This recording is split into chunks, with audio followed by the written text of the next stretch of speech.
welcome to a Wednesday evening of Detroit in black and white. As you can see, we're missing some of our co-hosts, Adolph Mongo and Vanessa Moss, but we're going to try to hold up the fort here. We've got Jim Nardone, the former police chief of Trenton. Welcome, Jim. Good evening. And then you're supposed to go, yay! And then we also have Joanne King, from representing Detroit's East Side. Joanne is the host of the podcast Detroit Joe, and I have been a guest on there a few times. And she is a retired school teacher, and she's been around, a lifetime Detroiter. So we're going to get into it. Let's start with Jim. Any outrage of the week? Well, I didn't have an outrage, but it's plenty out there. Interesting. One of our guests was talking about AIPAC the last show, and he basically said, I don't know exactly. His point was, I guess that Parorgs was that we didn't know, maybe I didn't know what was going on, and he's probably exactly right. So I did a little research on it, and he talked about AIPAC influence in Detroit elections. I think he probably was talking about the congressional races, but yeah, they're a big influence, and I wasn't that familiar with them. So my point is this: some of our viewers have more information, more facts. Keep bringing them to us, but don't assume that because we make a statement that we might not know exactly what you're talking about or not have researched the particular topic that you may have more information than we do. So that's what makes the show interesting, and it's not really an outrage. They have a significant influence on elections all across this country, a lot of money. I guess I just wasn't in tune as much as some of our viewers are. So, go ahead. Yeah, I'll say something. I mean, AIPAC is a Jewish organization that lobbies on behalf of Israel. There are other groups that lobby against Israel, and AIPAC has established itself. It has a lot of relations and relationships. As far as races, they have been involved in some races. They were involved with Haley Stevens when she ran against Andy Levin. Right. And Andy Levin, who's Jewish, ironically, Andy Levin, who's Jewish, AIPAC was helping Haley Stevens, who was not Jewish, but Haley Stevens was considered more hardcore supporter of Israel. Andy Levin was a bigger critic of Israel, and AIPAC did get involved in that race. Not only AIPAC, but other Jewish groups. But we've seen it. Rashida Tlaib has had support from some of the Arab groups around the country. So it's not exclusive, but it's certainly a political force there, and people have been critical of AIPAC for having a hand, but they're not involved in every race. They're always looking, they're always shopping around for a candidate to run against Rashida Tlaib, who's considered obviously very anti-Israel. They haven't had a lot of success, and now that Rashida Tlaib, they would have had success here in the 13th Congressional District, which is Detroit primarily, and Grosse Pointe, but now Rashida Tlaib has moved over to the 12th Congressional District, which is a big part of Dearborn, West Detroit, which has a sizable Arab population. So they do have a voice in it, and some people are critical of that. So it's and my point was not like they're involved. Sure. My point was he had good information. I appreciate his information. I wasn't blowing him off. I was just not aware of it as some other people are. That's all. Yeah. Okay. Joe. Yes. Yes. All right. Now bring it home. Well, I've got so many things that I'm just pissed about.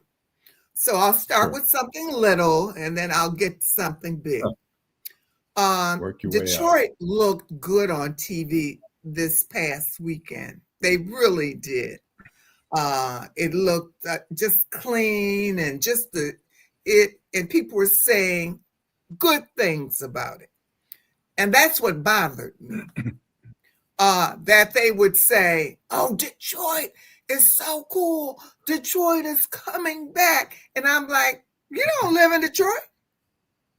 These are people that lived in Southfield and Birmingham, and you talk about Detroit is coming back. where were you when we were going through hard times? So, and it was okay with us. You know, we knew that we live in an urban area, and you're going to have your ups and you're going to have your downs. But this whole thing of Detroit is now cool, when that we've been through hell. Yeah, it's cool because we made it cool. So I still do get pissed off when people say that. Yeah, I understand, and I think some people, but I'll say this. I mean, Detroit, like when you travel around the world, when people say where you're from, people, I mean, I live in Detroit, I can say Detroit, you know, but there's other people, they may live in Southfield, Bloomfield Hills, they'll say I'm from Detroit. So the Detroit teams are here, different cultural events are here. There is a certain sense, some people's parents grew up in Detroit and they moved to the suburbs. There is a sense of ownership of Detroit, even if you're not living in Detroit. So, but I get what you're saying. To me, being in the media, I think Detroit was always sort of a stereotype, like Time Magazine, Newsweek. They just wanted crime stories. That's what they wanted out of Detroit. But I think, I always say this, and some people may disagree, I think in 2011 during the Super Bowl, when Chrysler ran the M&M commercial on the Chrysler 200, and they drove through Detroit, I thought that captured Detroit in the most honest way. And I had an FBI agent at the time, I was living in DC, who said, I saw that commercial, I wanted to buy a Chrysler 200. But really what us Detroiters saw was they captured the grit. There was no pretension in that. And I think slowly that kind of shifted the narrative to suddenly, like, the New York Times can't write enough good things about, you know, the top 20 cities in the world to visit, and Detroit is often on that. Some of the restaurants here in Detroit are making, you know, getting reviewed in some of the top food magazines and stuff like that. And so Detroit has, and Shinola caught on to that early on and said, Detroit's a brand. Some people resented it because their watches were so damn expensive. They said, you're capitalizing on our hard grit and all that, but who in Detroit can afford your watch? The majority of people can't. So, but, you know, they promoted Detroit. I mean, it kind of bothered me when they had a watch, instead of having Joe Louis watch, which they should have had, they came out, I think, with the Muhammad Ali watch. And it was like, you guys are in Detroit. You're a Detroit brand. Why would you not take Joe Louis instead? They don't know about Detroit. Can I ask a question of both of you? Yeah, go ahead. Can I ask a question of both of you and all our viewers? Hello, Mr. 1213. Good evening, Gula.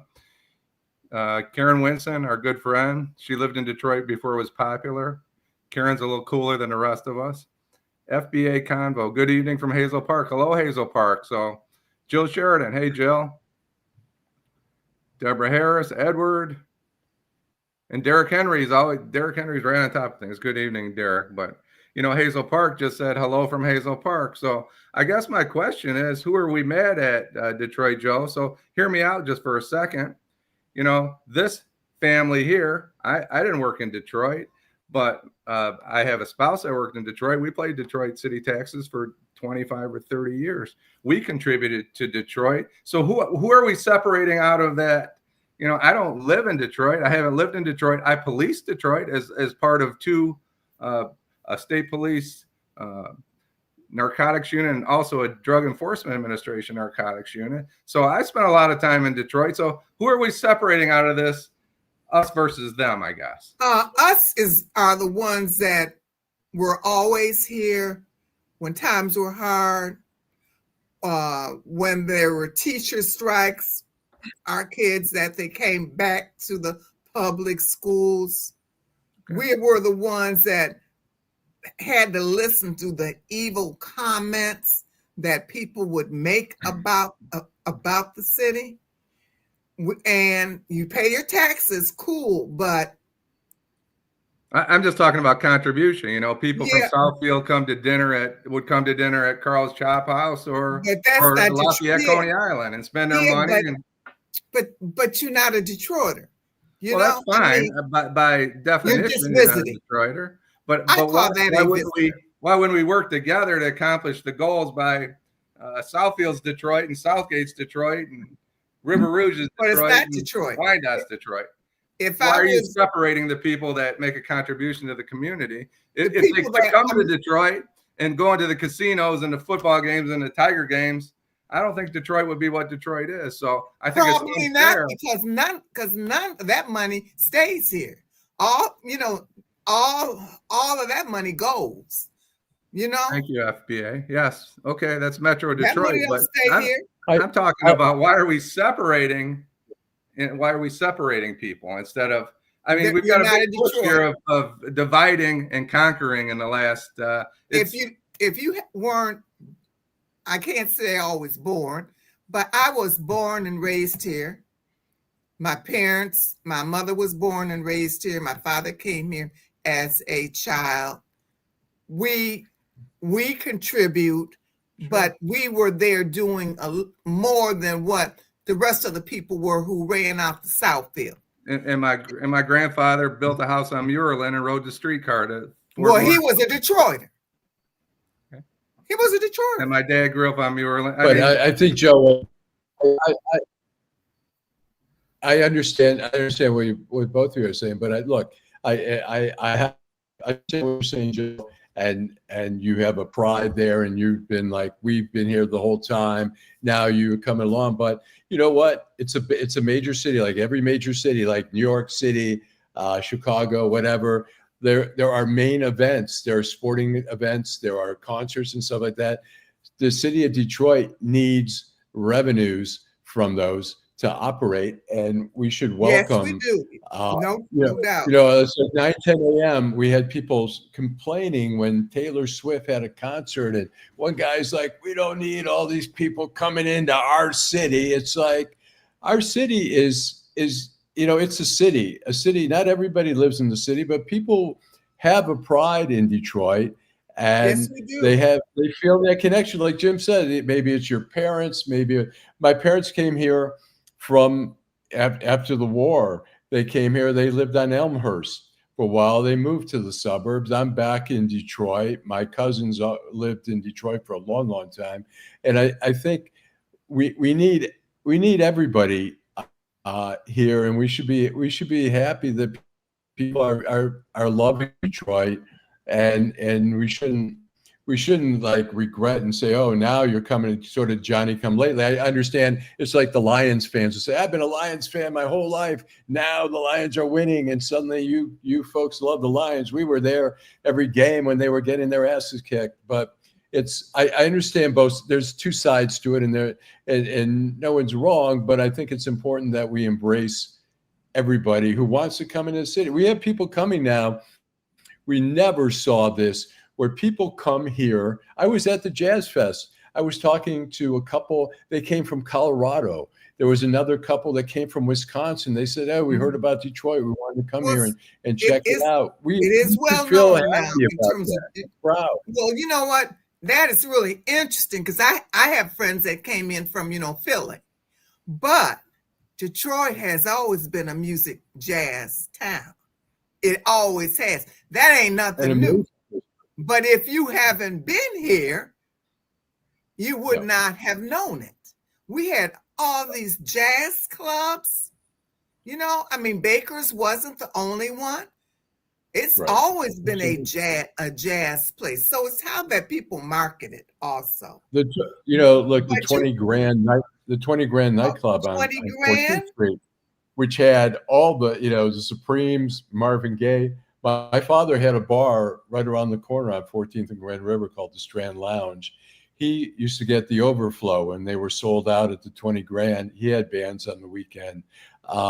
Detroit has an amazing music history. We have some of the greatest. When I heard even on Jimmy Fallon show, and they started doing a Temptations song, and I was like, wow. I remember dancing to that in junior high, and we all, we grew up with Motown, and we were proud of Motown, and we still are proud of Motown. But, let's take a break, and we're going to be right back. We've got Joanne King of Detroit Joe, and we've got Jim Nardone, one of the co-hosts here, or the regular co-host, and Joanne's been kind enough to come on as a guest co-host here, and we appreciate her for that. Let's get to a commercial and we'll be right back.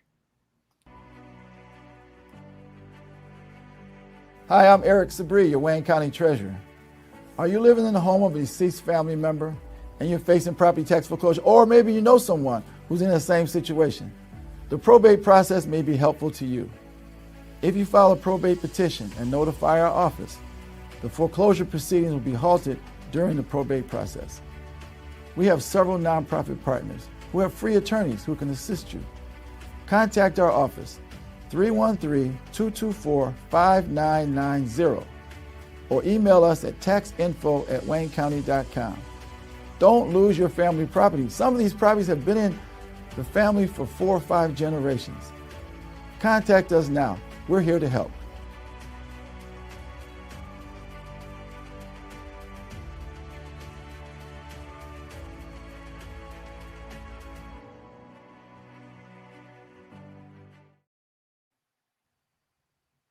Okay, we are back. Welcome to a Wednesday night of Detroit in Black and White with Jim Nardone and Joanne King. Jim, why don't you read some comments? We've got quite a few comments pouring in here. I will. The term Metro Detroit is a two-sided sword by Karen Winston. Uses divide when things are bad and endure when things are good. That may be true, Karen. There may be some truth to that. My family is from 35th in Michigan. Visit Chicago Detroiters to see your family. Visit Chicago Detroiters to see your family. Lions Pride, FBO Convo. Eric Brown, good evening to you, Eric. You made another point. People need to understand that being born in a place does not define who you are. Well, my birth certificate says Detroit. That doesn't really make me a Detroiter. 5435 Woodward is where I was born. Hasn't been a hospital there for 40 years, but that's a hospital I was born in along with my twin brother. What hospital was that? It was called Art Center Hospital, 5435 Woodward Avenue. It's now it's a building at Wayne State. So that's where my mom went when I was born. Please like the video, FBO. I know that street, Allan. Whatever street we were talking about. Elmhurst. Yeah. Elmhurst. That's over by where we had our riot. Gula Geechee. The tribalism gets in the way of internationalism. I think that's kind of my point there.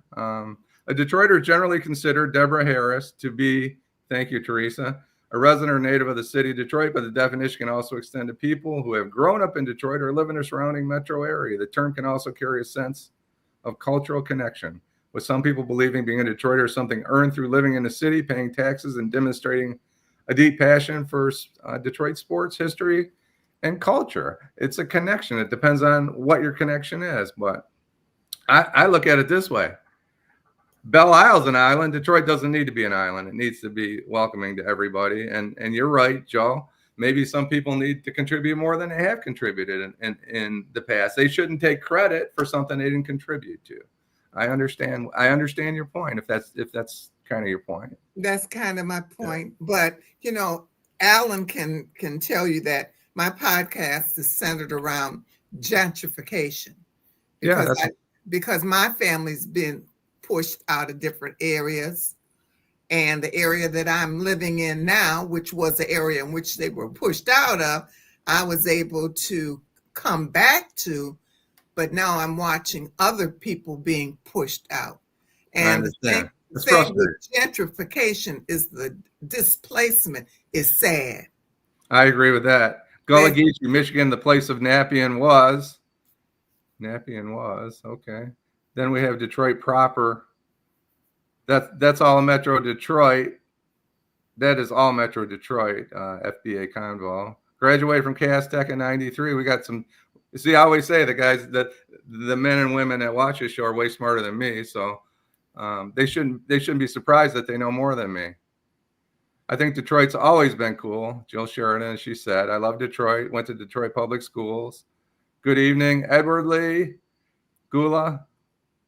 And we covered a couple of these. I think that we're kind of caught up. Thank you, everybody, for tuning in. You guys are the ones that make the show, and we're grateful for your contribution. Okay, thanks. So before we get to, I want to talk about the hot topic of Charlie Kirk and Jimmy Kimmel being suspended, but let's get to the mayoral race here. They finally have decided on at least one debate in October on WXYZ. Is what do you make of the fact that they're even going to have a debate, and what do you expect to see from it, Joe? I'm glad that they're going to have one.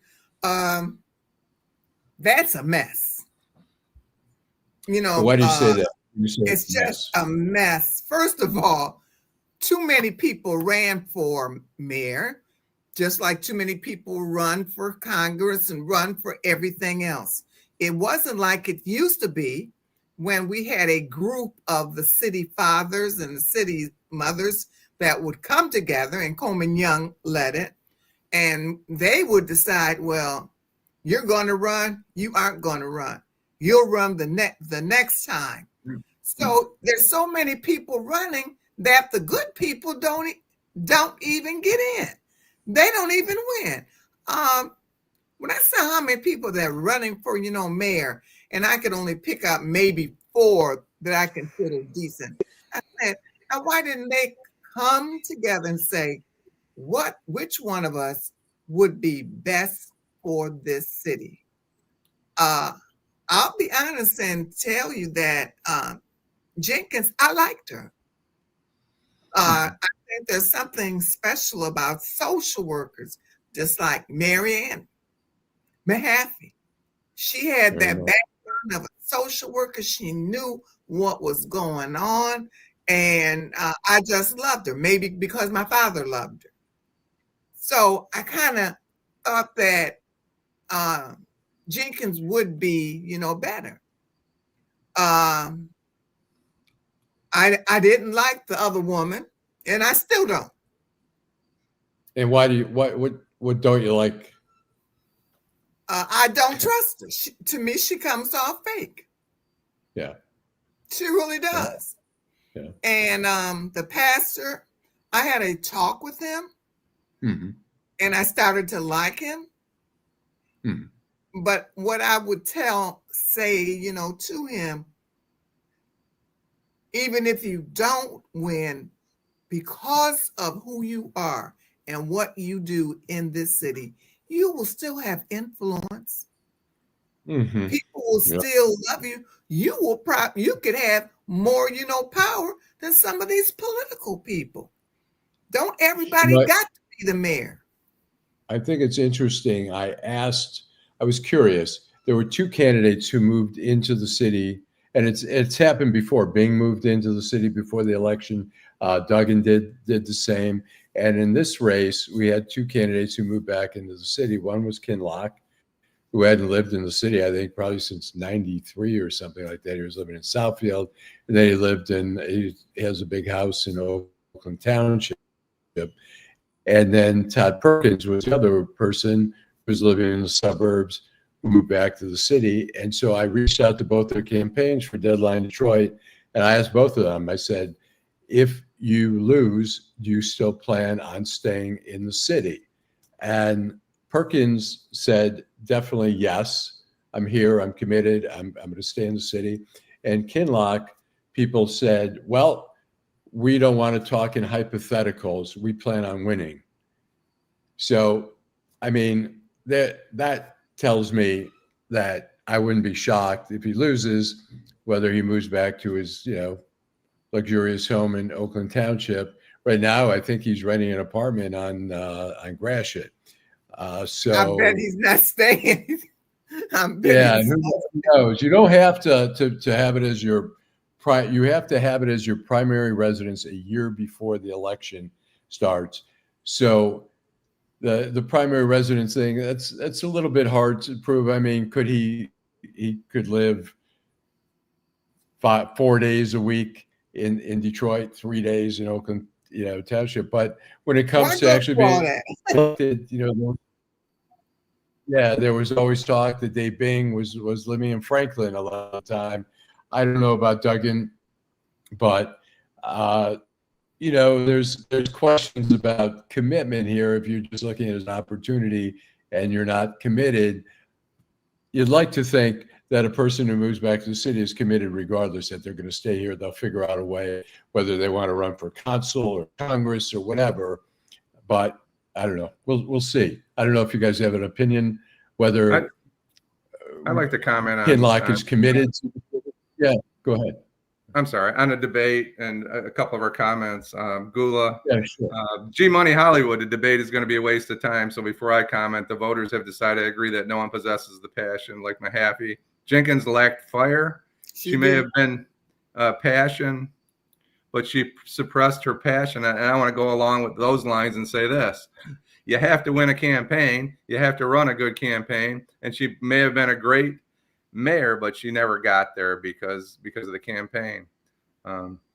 Embrace those that have legs and brains with enough wherewithal to not force others to assimilate into their culture. Gula Geechee, and Eric's agreeing with that. I think Kinloch will dip into the city money because he owes $3,000 on his water bill into the city money. Okay, I see. I get your point. No one should be deciding.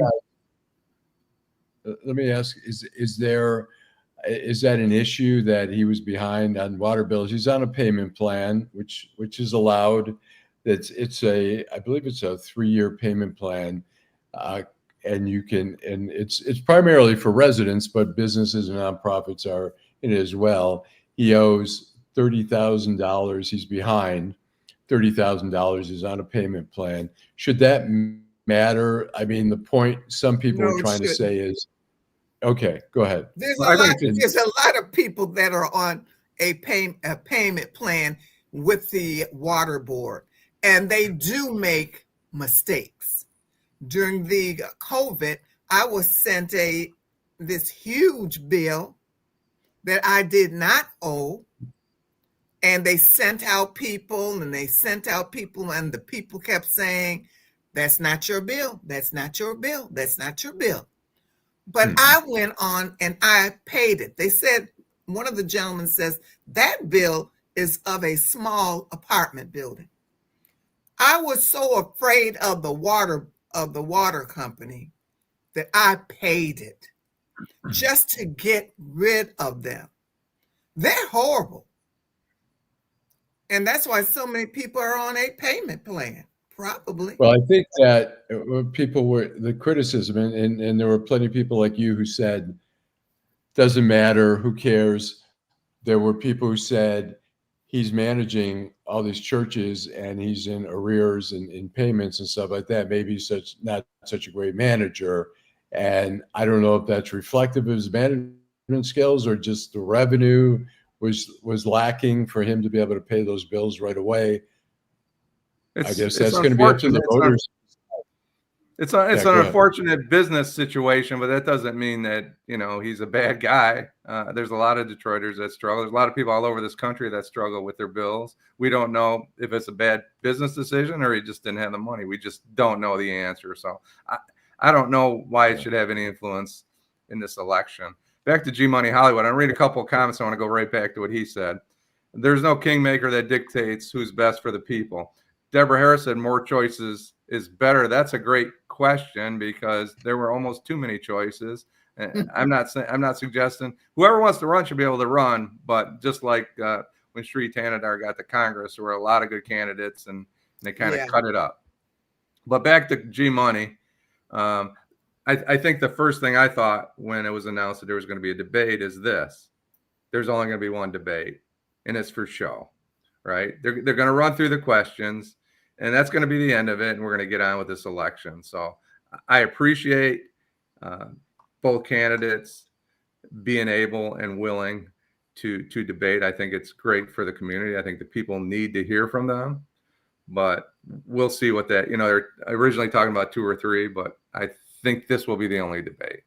Then it is showtime, Yeah, I think at this point, I think it's Jenkins' race to lose. That's just my perception there. I think she's more well funded. She killed in the primary. It doesn't mean automatically that you win the general, but it's I think Kinloch has some catching up to do, and I think there's an opportunity during the debate to land some punches in there. And if he does, and he's going to have to come at her, and it's really, he's going to have to knock her down a peg or two. And she wins, if she just breaks even and she doesn't lose, she doesn't have to win, but she can't lose. And if he really makes a great showing, it could have an impact.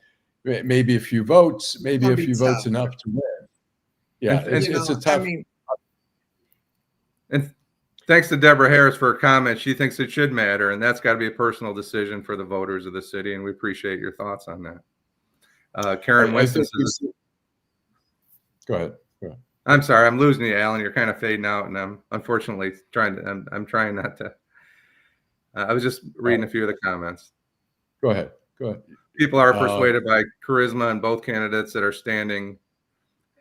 left standing both have it. The pastor did not exercise his charisma like he could have, so that is why he will fall short of the glory. G Money Hollywood and Karen Winston, we covered that question. We're talking mayor. Not everybody is on a water bill plan. I guess you're right, Deborah. We always expect more out of the people that we want to put in a place of responsibility. So I get your point. I understand your point. And I'm sure a lot of Detroiters feel exactly as you do. Well, let's take another break, and we're going to come back. I want to talk about Charlie Kirk. I want to talk about Jimmy Kimmel. And we do want to talk about Jimmy Fallon coming to town and how that, we talked a little bit about that, but we can talk about at least Jimmy. The whole Charlie Kirk thing is blowing up in terms of it's just so crazy, and there's just so much tugging, pulling going on and so much emotion going on. I think it's an important issue to talk about, but we'll be right back after this message. Homeownership opportunities are rising in the city of Detroit, and there's a house out there that's right for you and your family. You don't even have to worry about credit or getting a loan. You can win a house for as little as $1,000 and pay for the renovation cost as you go. It all starts at buildingdetroit.org and the Detroit Land Bank Authority. Our auction and Own It Now programs offer a variety of houses and neighborhoods all over the city of Detroit. These homes are in desperate need of repair and new ownership. You can begin by going to our interactive map and detailed property listings to find the right fit for you. It won't be easy, and renovation costs are not cheap, but our compliance team is there every step of the way. We will help you track your progress and connect you with local discounts to save you more money. We have already sold more than 15,000 homes in the city of Detroit, and our inventory is shrinking fast, so you don't want to miss out on this wonderful opportunity. Start your home buying journey today by visiting buildingdetroit.org.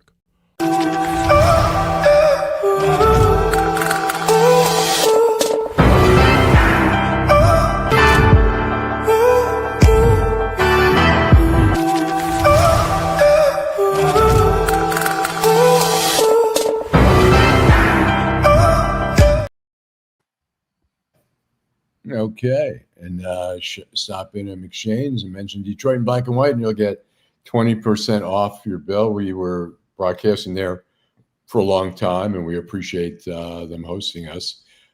So we are back, and let's talk about Charlie Kirk. I find it interesting that Charlie Kirk is being celebrated for speaking his mind, and even though some people claim some of the stuff he said was racist or whatever, other people saw him as promoting America and speaking his mind and being, as they saw him, as being honest about things. And so now people are being canceled for speaking their mind. And now we see that Jimmy Kimmel, the host on ABC, is being basically canceled. So he made some remarks on TV, and I'll read them to you. And he made remarks, and so some of the local stations around the country said we're not going to run his show. We're outraged over it. And I'll read you his, and you tell me. He said, and this is Associated Press saying, and the suspension is indefinite at this point. It says, in his monologue on Monday, Kimmel said that, quote, "We hit some new lows over the weekend with the MAGA gang, desperately trying to characterize this kid who murdered Charlie Kirk as anything other than one of them and doing everything they can to score political points from it. Kimmel said Trump's response to Kirk's death is, quote, is not how an adult grieves the murder of someone he called a friend. This is how a 4-year-old mourns a goldfish, okay? He also said the FBI chief, Kash Patel, has handled the investigation into the murder, quote, like a kid who didn't read the book, BSing his way through an oral report. So the thing is, to me, here's basically a satirist, a social commentator, a comedian speaking his mind, like Charlie Kirk did. And Charlie Kirk had a right. He had a right to live. He had a right to express his, even if a lot of us don't agree with what he had to say. But here, Jimmy Kimmel is expressing himself. And now ABC, which already has shown its spinelessness by settling the case with George Stephanopoulos, when George Stephanopoulos said that Trump was convicted of rape. The judge even said, in today's vernacular, rape is very much when what he was accused of, but technically it was sexual assault. They settled the case. I can tell you, as somebody who's been in the media business for many, many decades, who's had stories when I worked at the Washington Post, Detroit News, we sat down with attorneys sometimes when we had very controversial stories. They went over it line by line, word by word, trying. So I have a fairly good sense of what constitutes libel, what is going to get you in trouble in a court of law. And ABC settled on that lawsuit when there was no way any attorney, an attorney right out of college, could have defended that case.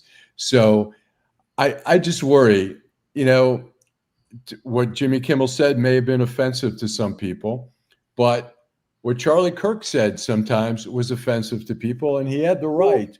And now we're seeing a cancel culture here by people expressing what we're applauding Charlie Kirk for doing, is expressing his feelings and his views. So I find it, and somebody says, I still can't believe CBS has canceled Stephen Colbert. And again, CBS/Paramount was waiting for a merger to happen with Sky News or whatever, and they suspended or they canceled basically the show. They claim it was for financial reasons. I don't buy it. I think they were trying to please Trump, and I think ABC is doing the same now, where Trump is going to go. Trump hated Jimmy Kimmel, and now all we have left really of the late night critics is Seth Meyers. We'll see how long he lasts. So I don't know if you guys have any opinion. Jim, I can see in your eyes there's something going on there.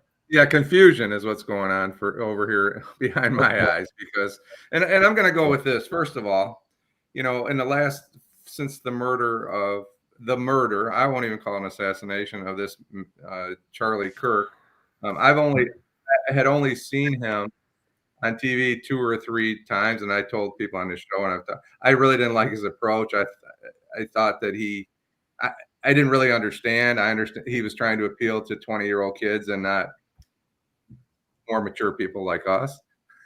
But I can tell you, I'm looking at this list that I wrote down earlier today of 9 NFL teams that saluted Charlie Kirk. 18 teams were playing between the 9 teams.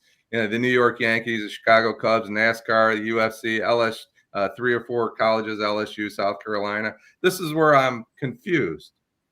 I understand some of his comments that he made were taken. You can argue that they were taken out of context. He did make these comments, right? Whether he was referring to Sheila Jackson Lee or whoever he was referring to, Michelle Obama, he still made these comments. And what I'm confused about is why society, I guess it's politically correct, why they decided to, first of all, criticize people for using their First Amendment rights. I don't do that. I understand the employer. There's some things you can't do when you have an employer, right? Because what you do represents them. But I have a real hard time understanding why some of these organizations jumped at the opportunity to embrace this, as Karen Winston's talking about, the flag at half staff. This is just some guy. I don't mean that disrespectfully to him or his family, but my question is, how did we get here? And why can't we just find out what the truth? This man is now a martyr, and he was made a martyr. I would argue, just as Donald Trump was made a martyr by the people of the left. They've made this a bigger deal than the people of the right. However, Trump and his minions, I'm not talking about responsibility. I'm talking about, now everybody knows who Charlie Kirk is, right? Not just because he got assassinated, because I can't turn on my computer without a clip showing up. So I don't understand why the NFL and Major League Baseball and everybody felt that this was a hill to die on. I'm just confused by that. Joe, you have any? I had never heard of the man until this happened. So when I started researching and listening to some of his stuff, I said, "You got to be kidding! This man was going on campuses making these types of comments, and then now that he's dead, they act like that he was in the military, like he's such a wonderful person. No, he wasn't. No. Thank you, Deborah G. Ketanji Jackson, the Supreme Court justice who was educated, Ivy League educated, everybody very dumb. smart. Yeah, very, very, and that she got a DEI. That's she got the job because she's black. Michelle Obama, and got jobs at law firms or whatever because she's black, and they took away jobs from white people. I mean, that's whether you think that's maybe something you say at a party among your friends, when you're drinking beer and nobody else is gonna listen to your bullshit. But when you say that kind of stuff, it's a lot of people are going to find that offensive. So the idea that somebody would say, Jimmy Kimmel or anybody else would say something critical of the guy. I saw, the guy from, what's his name, Dowd from MSNBC, he was cut off. He basically said the guy, preached, violence and hate and all that. And whether he over exaggerated, I mean, he did say, I think the Second Amendment is worth the deaths, basically the collateral damage we have in this country to continue to maintain the Second Amendment and have gun rights. And some people agree with that. But for other people, they say, they tried to turn that around and say, look, this is how a judge in Oak Park basically said the guy lived by the sword, die by the sword. And somebody wanted her to resign. And she said, I'm not resigning. And she now represents the people. That's different than somebody that works for ABC. She represents the people of the community. But look what she said. All she said is that this guy said this and he ended up like this. It's not the most harsh thing. And so she's a judge. She's elected by the people. If the people don't like it, they can not elect her. They can impeach her. I think that she has to be removed by the governor. By that, but the most interesting thing that I was just thinking about is like these voices are strong voices. Jimmy Kimmel, Seth Meyers, Stephen Colbert. They are standing up to whether you agree with them or not. But there are a lot of people who appreciate that. And what's going to happen when these networks try to silence them? They did that. Howard Stern, who was pretty vile at times and was really didn't want to be censored. He went to Sirius Radio and grew that into an empire. And look at radio today. Howard Stern has, got it going on as opposed to like regular radio these days, like WJR and stuff like that. It's just not what it used to be. And so I wonder what's going to happen with Jimmy Kimmel and their platform. And can we go back to? Well, I'm glad I'm glad it's over with. When are they going to bury him so that we can move on? Allan, we're losing you. Well, are you with us, Allan? Okay. Are you losing me? Yeah. Yeah. Can you hear me? We can Okay, now. sorry. Yeah. Like I said, my internet is out. My internet's out. I'm using my phone internet, so we may be getting a weaker signal than normal. But I want to go back to our but colleagues. anyways, I was. Let me just say real quick, and then Okay. I just want to say that it creates the opportunity for alternatives to ABC. Fine, they want to get rid of Colbert. Well, people are going to get pissed off about that. Those I look at, to me, the two most popular things on those networks is normally the news network, the news division, and late night. There are some good shows that still come out of there, but a lot of it's coming through Netflix and the other Hulu, Amazon. And so I think they've got to be careful trying to suck up to Trump, because they're going to end up with not much left. And they're going to be an alternative. There is a desire to still hear these people, and they're going to figure out a new platform. So go ahead. Well, I was just going to And say, I'm hopeful. Terry McCrimmon said J.D. Vance supports the legacy of this now deceased person. What a shame. We really need to know who Charlie Kirk is. I wish we knew who he was before they decided to embrace him. And if he said some pretty vile and offensive things that were not necessarily positive for society. And that's where I'm confused why, people would be celebrating. I'm not sure why we're doing what we're doing. So Gula Geechee said culture is in the language. Idi Amen thought our speech is not protected after we say what we say. All right. I'm sorry. I gave out. Deborah Harris, multiple entities and forces, including political actors. Is everyone here? All right. We are back. Okay, I'm sorry. I saw the internet gave out for a minute. Anyways, I apologize for that, but go ahead, Jim. Just reading Deborah, who's always thoughtful, her comment. Multiple entities and forces, including political actors, extremist groups, and social media algorithms, intentionally and unintentionally deepen racial divisions. I agree with that.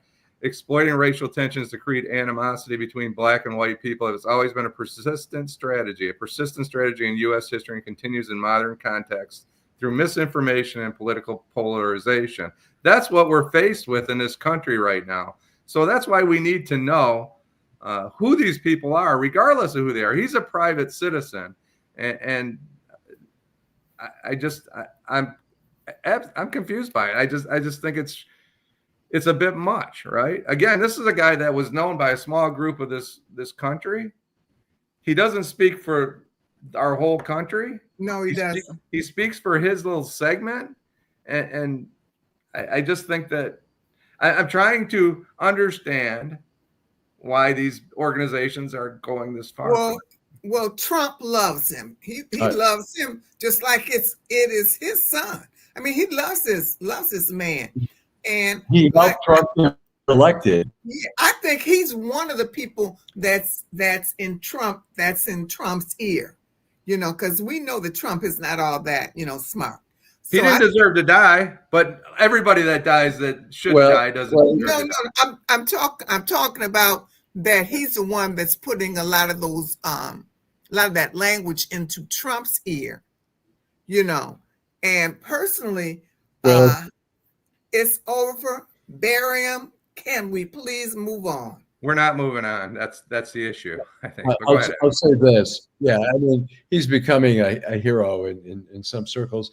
Look, he was out on campus. He was promoting Trump. He helped Trump get elected. He helped get the young vote out there.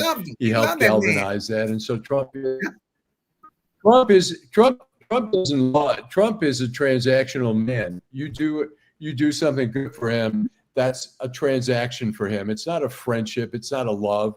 Trump is not he has no ideology. He's a transactional guy. You help him out, he'll help you out. You're against him, he'll bury you. I wrote a piece yesterday in Deadline Detroit, which has also experienced a little problem today, a little internet issue. But I wrote a piece saying that Charlie, the person who assassinated or killed whatever, Charlie Kirk, was a lone wolf. He wasn't working in collaboration with the Democrats, the wing, whatever. He was one of the guys. Why does that matter? went Who he off on a represents? bender. Because, well, I'm saying because Trump has made it out to be that this guy is part of the left-wing conspiracy, and we're going to go after all the people. And I was trying to say all these guys, the guys who shoot up a church, a synagogue, who do whatever, it doesn't matter what their thoughts are. They don't represent all of us. We're not in collaboration, and they're trying to make it now that we're all in collaboration with this guy. We wanted Charlie Kirk killed. I didn't want Charlie Kirk killed. I wrote in the story, I said, if the liberals, the Democrats, the left-wingers were able to vote whether he should carry out this murderous act, Charlie Kirk would be alive today. They wouldn't have said yes. The majority wouldn't have said, you might have a couple people here and there, but I'm trying to say the people in these violence, the guy who shot the Minnesota politicians, the Democrats, yes, he was not a Democrat. He was not a liberal. He was whatever, a right-winger, but it doesn't mean all the right-wingers were in on this conspiracy to kill those politicians. We have to be careful about this. Trump is trying to get, I mean, what's happening in this country now is just, I'm blown away by the media, how I cannot believe it. I never thought that I would live through this. The media. Yeah, it's really a silencing, and it's successful. I hand it to him. I mean, it's a success. The FBI, Kash Patel, they had people who are suing. Some of the top agents are suing the FBI, and because some of the things they were asked before they were fired is, did you vote for Trump? Are you loyal to Trump? That the agency is not supposed to be his military wing, his execution squad. What we're seeing is really troublesome in the media. What we're seeing now, look, Jimmy Kimmel, whatever, he's been a powerful voice pushing up against Trump at a time where I think there needs to be some balance here. And to me, it's important. Let me ask you a question. Jim. I'm sorry, I didn't mean to interrupt you. Again, you're fade now. So I apologize, Alan. Well, yeah, that's all right. What Jimmy Kimmel said, I watched the two segments. He didn't say anything positive about the death of this young man. He did not. Right. All right. He made it about Trump.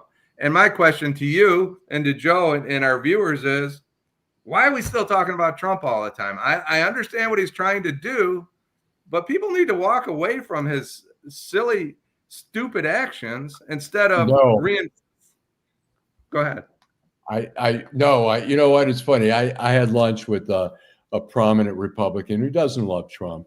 And he said, I read the New York Times every day. I see 2 stories about Trump every single day. And I said, he's doing stuff every single day that is in violation of the Constitution. He's overstepping. It's not like every idea of his is bad, but he's overstepping, he's trampling on the Constitution. And so I told this person, I said, look, people complain and say, all you do is Trump, Trump, Trump. On the other hand, we walk away and we say, go ahead, we're tired. You've worn us down. Do whatever you want. It's dangerous to walk away and ignore him. Why we're talking about it is because he is influencing America in a way that no president has ever influenced America before. That's my opinion. But I understand what you're saying. I have a friend who says the media is playing into Trump. Everything they're doing is bashing. It's a turnoff for a lot of people in the country. But he's doing shit. If we ignore it, he's wearing down people. I didn't say to ignore it. I just think that part of the overreaction is not always positive. And I think this death could have been handled better by everybody. I'm talking about the people that have influence in this country. And unfortunately, I think this death makes the Democrats, the left, look bad, and it makes Trump look bad too. But it doesn't help the left. Their reaction, some of the people and I don't care what they think. They're entitled to believe whatever they want to believe. But I think the left could have handled this a little better. There were some people that were really good, but there were some people that weren't so good. Deborah King, Harris. I just want to say the day it happened, we were on the air, and I said, look, I do not condone the murder. The guy spoke out. I didn't agree with a lot of stuff that he spoke out about, but he had the right to speak out. I mean, I was in support of when the Nazis, I wasn't in support of the Nazis marching in Skokie, where there were a lot of Jews way back, and the ACLU defended their right to march and their freedom of speech, even though they did that while holding their nose because of the respect for the Constitution and the right to speak out. So, Charlie Kirk, I don't have to agree with it, but I certainly didn't condone what he did. And the idea that Trump is trying to suggest that all the liberals and left wings, which in his book is like, could be people who care about the environment, climate change, people who are pro-abortion or whatever, the radical left, he just bunches them all together and creates an enemy in a way that we've seen leaders in the 30s in fascist countries do, where he turns everyone against you're a liberal, you're a bad, that's a bad word. I think of the liberal as a good word. I do too. And I think it's sad the way that this man hates Black women. Now, ain't no doubt about that. Which man? Trump. I mean, he hates us. Okay. And not that we care, because Trump only cares about power. He's only his voter only matters about how he some horrible things about Black women. He has. Yes, I agree about a lot of women, all kinds of women. But you're right. I agree with you. I just want to get a couple comments before Deborah G made a comment, and her last line was the left didn't do it. Absolutely right, Deborah. A lunatic did it, and it's always the lunatic that kills another human being for no good reason. When Trump misuses his powers, what about the bullet to the brain of Congressman Gabby Giffords and the hammer to the head of all of them, Terry, and the other ones you mentioned, the Hortmans, Pelosi's husband in Minnesota that was an incredible crime. That was a thought out, sophisticated lunatic that killed that nice family up there in Minnesota because for God knows why, who knows why, for whatever reason, Trump feels like we need the military in Detroit and he will send it if the governor asks. Dwellia, hey Dwellia, thanks for tuning in. We missed you. I don't think the National Guard's coming to Detroit, and I think the governor's kind of backing off a little bit on some other things. Nicole Reeves. All they can do is pick up. You have to be invited in to states. They've got away with it because some laws in D.C. get away with it in the National Guard. Right. A judge found that it was illegal. I want to play this real quick. J.D. Vance came to Howell, Michigan today. Okay. Teresa, you want to hit that? Because for some reason it's not. Teresa? All right. Can you hear? Can you guys hear me? Yeah, we can hear you. I can. The ways in which we. Okay. For some reason, it's not playing. But anyways, J.D. Vance came here and basically said he's speaking in this pretty white community there, about 55 miles north of Detroit, and talking about how violent Detroit is, and that we're willing he said to Governor Whitmer, just ask, we'll send the National Guard. That's not, the National Guard is like bullshit. He says we need law enforcement. The National Guard is not law enforcement. No, they're not. They're not doing law enforcement work in DC. They're standing around. Some are raking. I've seen them doing gardening and stuff like that. Up. They're standing there. Yeah, they're right. They're standing there. Yeah, Dwight, I appreciate that. But it's not the answer. Detroit has said, we'll take more. You want to bring in more FBI agents, more ATF, more task forces. And Jim, you've been on task forces before. And we know that local law enforcement can't do all the things that federal law enforcement can do, like wiretaps and all that kind of stuff. And they have greater resources. And so it's a great addition if done properly, if done respectfully with the citizens, blending in to what the policing is about. But the National Guard, I know somebody whose relative is policing, an FBI agent who's policing the streets of DC. And it's just a bad use of some great resources where you can go and investigate and go after career criminals who are out there committing a lot of the crimes. But anyways, any final thoughts? But I want, may I end this on Nicole Reese? Yeah, sure. Because I think this is an important an important point that she made, and we appreciate you, Nicole, for checking in with us. This country is unfortunately full of followers when independent thought and fact-based research is crucial. And I think that's maybe the biggest point of the evening, whether it comes to Charlie Kirk, the NFL, the New York Times, Stephen King, whoever it is, people need to seek the truth. And thank you so much, Nicole, for your comment. Okay, Joe, any final thoughts before we sign off? Nope. Thanks for having me, but I wish they'd hurry up and bury Charlie. And I think that would calm some of this stuff down. When is his big time funeral? I haven't even followed it. It's just too much going on. I don't know if they were gonna.